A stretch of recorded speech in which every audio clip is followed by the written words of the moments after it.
el régimen de Nicolás Maduro amenaza con iniciar una nueva etapa de violencia en Venezuela al convocar a grupos paramilitares armados para que salgan en su defensa y dando señales de que pretende encarcelar al presidente interino Juan Guaidó. Esas acciones ocurren en medio de la creciente presión ejercida por Estados Unidos, cuyas sanciones pronto comenzarán a golpear las finanzas del régimen y en momentos en que una devastadora interrupción en el servicio eléctrico en todo el país eleva al máximo el malestar de la población.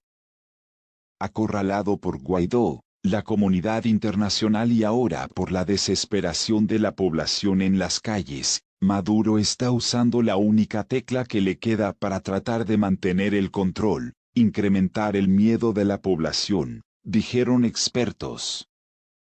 Estos tipos dentro del régimen están entrando en un punto de desesperación, dijo desde Miami el asesor político Esteban Gervasi, quien ha estado siguiendo de cerca la evolución de los grupos paramilitares conocidos como colectivos en Venezuela, que han terminado convirtiéndose en violentas bandas de intimidación que ya dejan una larga secuela de muertos. A los colectivos se les responsabiliza por la ola de violencia desencadenada por el régimen el pasado 23 de febrero contra los esfuerzos de Guaidó por ingresar toneladas de ayuda humanitaria al país. Gervasi explicó que los colectivos están formados por un alto número de reos violentos que operan desde algunas de las más temibles cárceles del país. Los incidentes dejaron un saldo de 4 muertos y al menos 400 heridos. En un mensaje que causó alarma en la sociedad, Maduro convocó a los colectivos a sumarse a la defensa de su régimen, frente a los ataques emprendidos por los enemigos de la revolución. Les hago un llamado a los colectivos, a todos, llegó la hora de la resistencia activa, dijo Maduro la noche del lunes en la televisión estatal. Y pocas horas después, el régimen anunció que había iniciado una investigación contra Guaidó, acusándole de ser el gran responsable de la interrupción en el servicio eléctrico que ha mantenido a millones de venezolanos a oscuras en los últimos 5 días. El fiscal general de Maduro, Tarek William Saab, dijo que Guaidó es el autor intelectual de una operación de sabotaje que dejó al país sin electricidad, causando pérdidas económicas a la nación que suman casi 350,000 millones de dólares.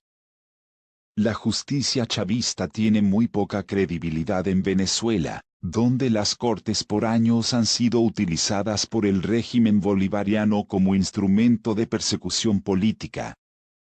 Pero el proceso judicial podría ser usado por Maduro para encarcelar a Guaidó, quien se ha convertido en una seria amenaza tras unificar a los partidos políticos de oposición y a la sociedad venezolana en un solo objetivo: salir lo más rápidamente posible del chavismo y formar un gobierno de transición.